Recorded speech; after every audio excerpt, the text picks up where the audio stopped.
Hello, and thanks for tuning in. We're doing a deep dive today into something pretty serious, a recent terrorist attack targeting tourists in Pahalgam, in Jammu and Kashmir. Yes, it's a deeply concerning event.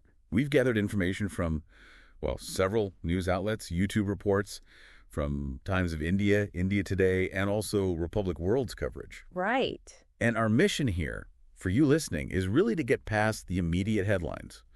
We want to understand the key facts, maybe some of the motivations behind it all, and what the experts are saying about its significance, and, of course, potential responses. And the timing, that jumps out immediately, doesn't it? It really does. This happened just before the Amarnath Yatra is set to begin.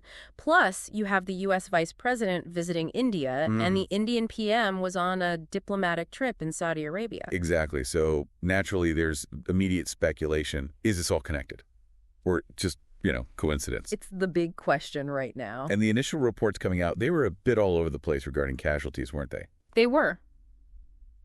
Numbers seem to shift depending on the source and when they reported. Yeah, we saw different figures for injuries, casualties. I think one expert we'll touch on later even mentioned the possibility of upward of 24 deaths at one point. Which really highlights how chaotic those first moments are and why we need to carefully sift through the information as it develops. Absolutely. So let's try and unpack this. What are the sort of core facts that have emerged from these initial reports about the attack itself? Okay, so based on the sources, it seems clear the attack specifically targeted tourists. And the location was Pahalgam, a popular spot. Right. India Today, their discussion pointed out a detail. The victims were apparently horse riding, and crucially, they were about a 30-minute walk from the main road. So not right on the beaten path. That suggests some planning. It certainly suggests familiarity with the area, yeah. Pre-planning seems likely. Also, the attack happened in the afternoon. And one analyst noted that this gave the attackers a pretty significant window, potentially, to retreat into the dense forests nearby before security forces could really lock down the area. Which raises questions about, well, coordination and response time. Exactly. How quickly could forces mobilize in that kind of terrain? This leads into something else raised on that India Today panel who might actually be behind this. Experts seemed hesitant to just blame a small local group right away. That's right. There was definitely skepticism. Multiple experts questioned whether local outfits like the Resistance Front or TRF, which some suspect is a front for Lashkar-e-Taiba. Precisely. Whether groups like TRF actually have the capability for this kind of operation. Some analysts, LT General K.H. Singh was one, argued the precision involved and the way it was apparently carried out, deliberately targeting specific individuals based on their perceived religion. You mean reports that they might have checked identities first? Exactly. That detail was mentioned, victims allegedly being pursued and killed after their religious affiliation was seemingly confirmed. He suggested that felt like something, well, bigger than the usual methods of smaller local groups. Wow. Okay, that adds a really disturbing layer to it. And the India Today discussion also got into the why. Why now? We touched on the timing earlier, but what were the main arguments from the experts? Well, that confluence of events, the U.S. VP's visit, the PM's trip to Saudi Arabia, kept coming up. It was seen as, highly significant. Not likely accidental timing, in their view. The prevailing theories seem to be, no, it wasn't accidental. The idea was that this attack was likely designed to grab maximum international headlines. Okay, so disrupt the narrative. Exactly. Yeah. Undermine any story about things returning to normal in Kashmir. And perhaps also send a message, particularly to the United States, that the Kashmir issue is still very much alive. A signal during high-profile diplomacy. Precisely.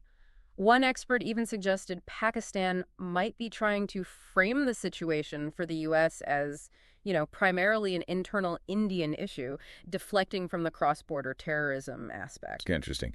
So it's potentially a calculated move on multiple diplomatic fronts, not just violence for its own sake. That seems to be the strong suspicion among many analysts. It's a grim kind of logic, but it makes sense in a strategic way. Now, obviously, an attack like this fuels major concerns about the overall security picture there.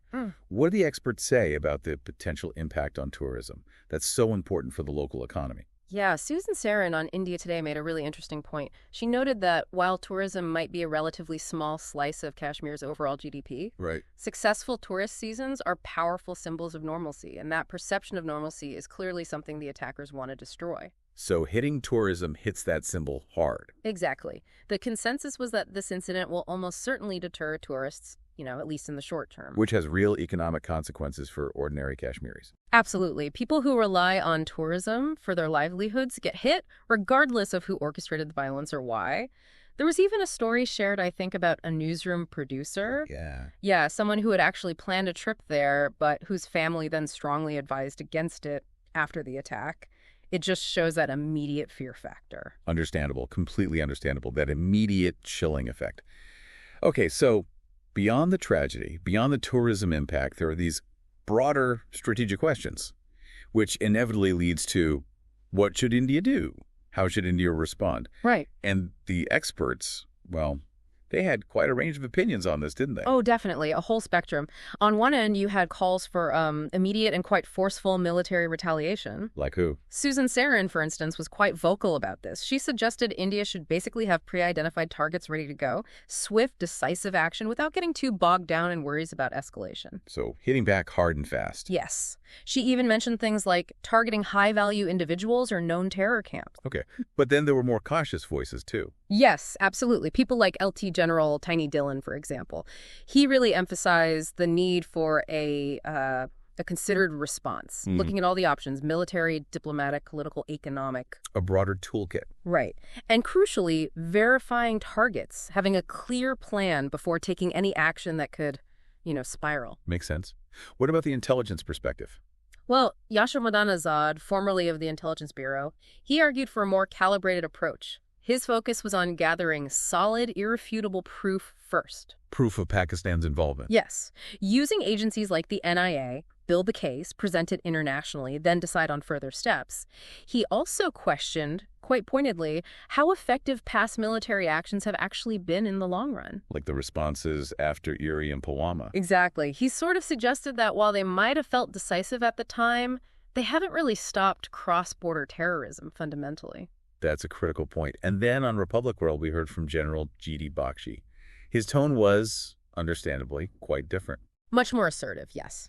A very strong sense of outrage, advocating for a comprehensive, decisive response, really conveying that feeling that this just cannot be tolerated.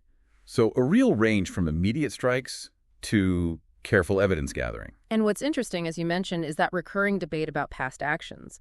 The analysts on India today really got into whether the post-Uri and post-Pulwama operations actually achieved a lasting deterrent. Right. Did they change the long-term calculus? That's the question this attack brings right back to the forefront. Is a different, maybe more sustained strategy needed now? Okay, so let's try and pull these threads together for everyone listening. What we seem to have is a deliberate attack on tourists. The likely goal: maximize media impact, disrupt the image of peace in Kashmir. And the initial expert takes strongly suspect Pakistani involvement, either directly or via proxies, judging by the apparent planning. The timing, coinciding with major diplomatic events involving India and the U.S., is seen as highly significant, not accidental. Definitely. And this has obviously sparked serious worries about security there and the potential hit to the vital tourism sector. And finally, the expert opinions on India's response are really varied.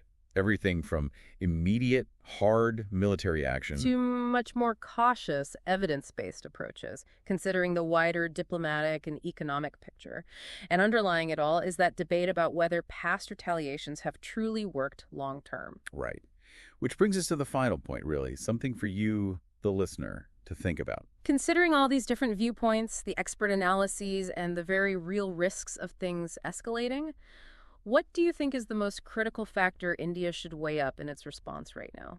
And looking ahead, what might be the long-term consequences of whatever path India chooses, not just for India and Pakistan, but for stability across the whole region? Yeah, it's complex. There are no easy answers here. We definitely encourage you to keep following developments, do your own research, and really think critically about these incredibly important issues.